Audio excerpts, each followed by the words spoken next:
The Harry Potter TV show has the chance to reimagine Draco Malfoy's character growth and redemption arc, adding new facets to his story. Key moments from the books, like Draco's injury by Buckbeak and his struggle with the Sectum Semper curse, should be included in the TV show. Draco's relationship with Moaning Myrtle and his ultimate act of saving Harry's life are important moments that define his character and should be highlighted. The HBO Harry Potter TV show is coming to screens soon, giving the franchise the chance to reimagine its best characters. And it is time to assess which Draco Malfoy moments must be included in the TV show. The Harry Potter books shaped the millennial cultural landscape so deeply that even those who didn't read them were impacted, experiencing a puberty's worth of Harry Potter references that helped define their youth. The ensuing movies are a staple of millennial existence, including their manifestation of the bigoted Draco Malfoy and his family.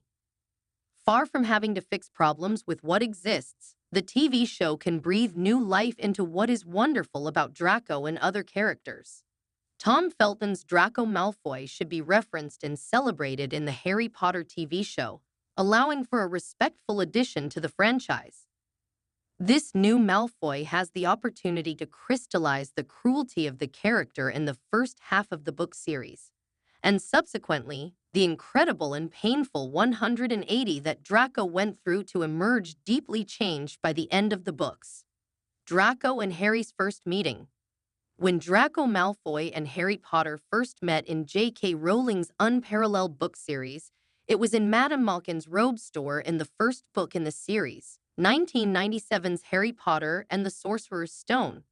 This chapter in the books demonstrated Draco's bigotry when he asked Harry if he was our kind, referring to purebloods. This was skipped in the movies, but provided good setup for the antipathy to come. Draco's bigotry was always laid bare in the Harry Potter movies, but vicious Draco Malfoy quotes from Book 1, like "You'll go the same way as your parents," will be key to establishing Draco as Harry's foil in the coming TV show. Draco's growth was masterfully tackled in the books, imparting important messages, so the show would be right to focus in on this. However, the show must reveal Draco to be a cruel, bigoted bully initially, and audiences have to hate him for it. Buckbeak putting Draco in his place. In Harry Potter and the Prisoner of Azkaban, Rowling's 1999 Book 3 of the Harry Potter series, and in the movie of the same name, Draco's Buckbeak encounter was hilarious and a great counterpoint to Harry's. Draco's maltreatment of Buckbeak showed off his arrogance and disrespect for any form of life other than pureblood wizards. His comeuppance in the form of a Buckbeak injury was satisfying and has its place in the show.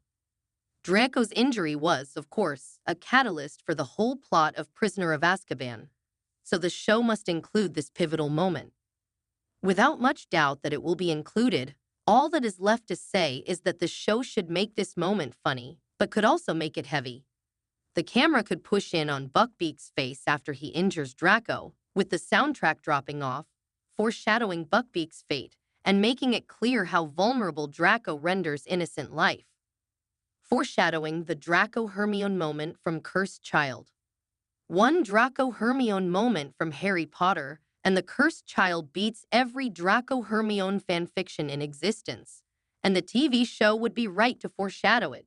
Years after the original Harry Potter story, it finally seemed right for J.K. Rowling to allow Draco and Hermione a moment of connection that powerfully cemented Draco's character development.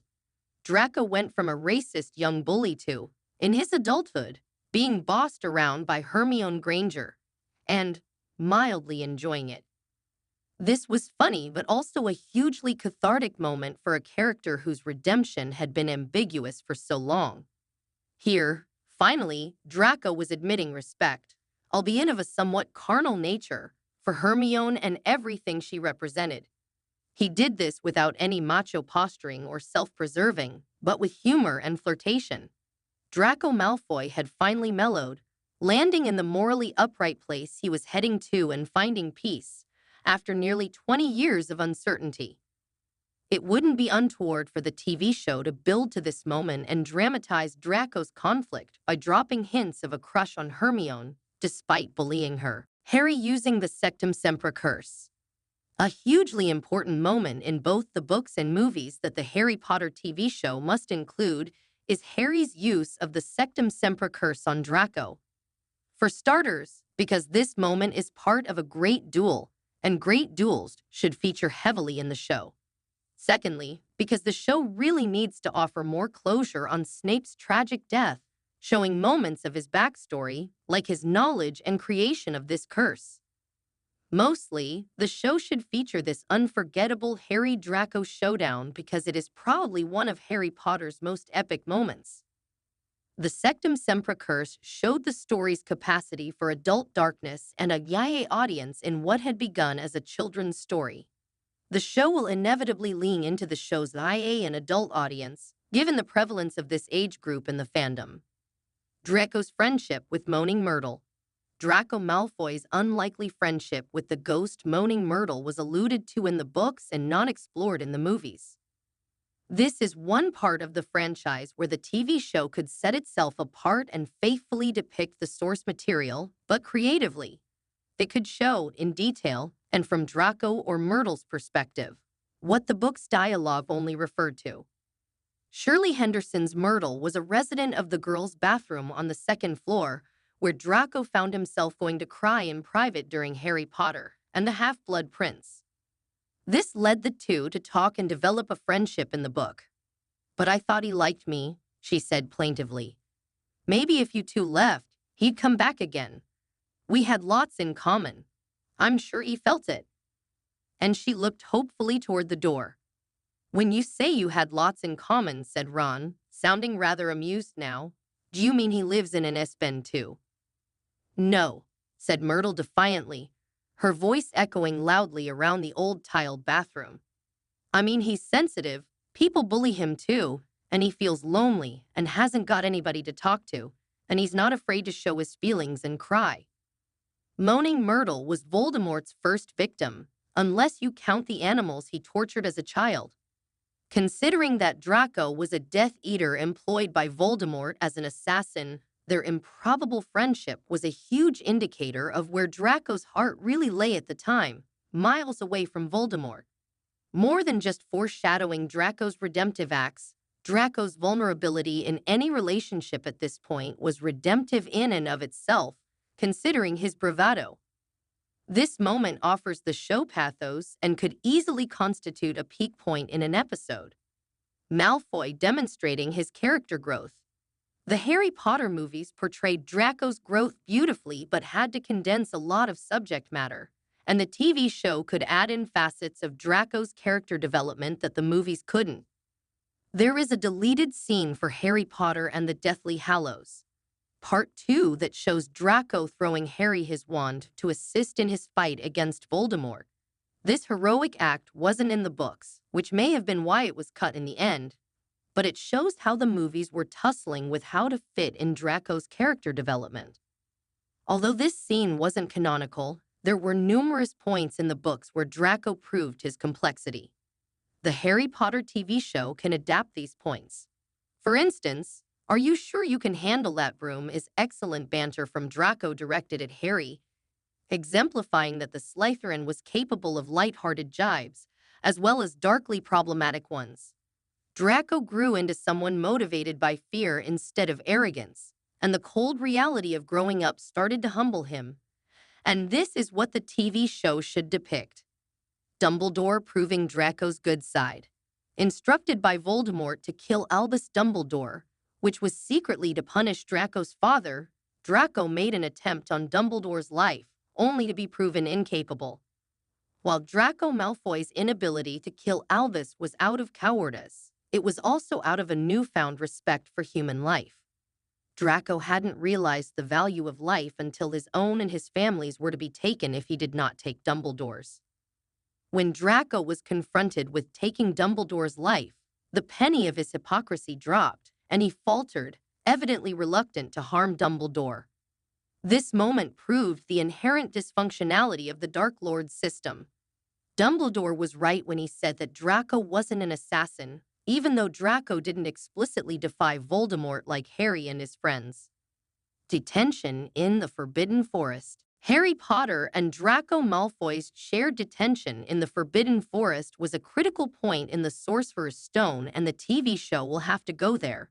This was one of the funniest Draco-Harry moments, highlighting Harry's Gryffindor bravery compared to Draco's cowardice. It also made the fantasy series spooky, leaning into the horror potential of a series about witches and setting the tone for the rich, varied, and spellbinding story to come.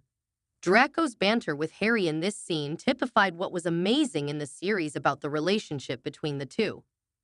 Draco Malfoy provided a villainous presence, and the hostility between him and Harry provided much of the books and movies' best drama. The TV show has the chance to demonstrate what was actually said between these two on their mission through the forest, which lasted a while, according to the books. When forced to spend time alone together in danger, it's very possible that Draco and Harry's rivalry would have given way to more nuanced conversation. The show could create hilarious bickering to match the books and show what the two scared boys' truce may have looked like. The show can provide an origin story for Scorpius' name.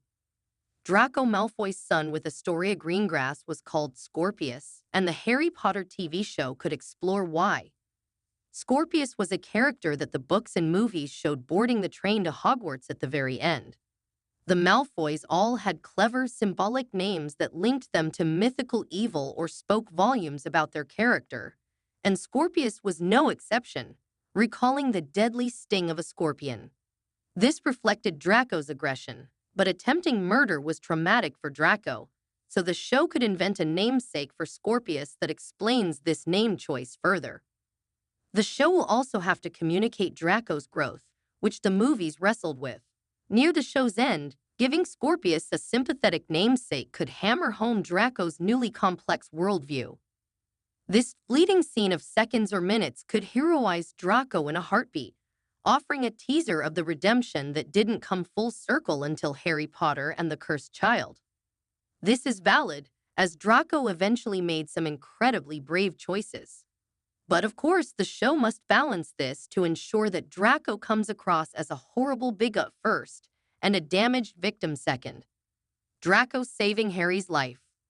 Possibly Draco's best moment was refusing to turn Harry in to the Death Eaters, despite being one of them. Draco was the definitive bully of a generation in Harry Potter, and this must remain the joy of his character and his identifying feature in the Harry Potter TV show. And yet, by the story's end, Draco was left with perhaps one other primary defining moment, and that was saving Harry's life. Draco obviously knew that Harry stood in front of him, but when asked to identify him so that Voldemort could kill him, Draco insisted, "I can't be sure." This simple act saved Harry's life and showed that Draco had internally switched sides. Having seen what Voldemort was capable of, he no longer wanted anything to do with him or his regime and wanted Harry to stop him.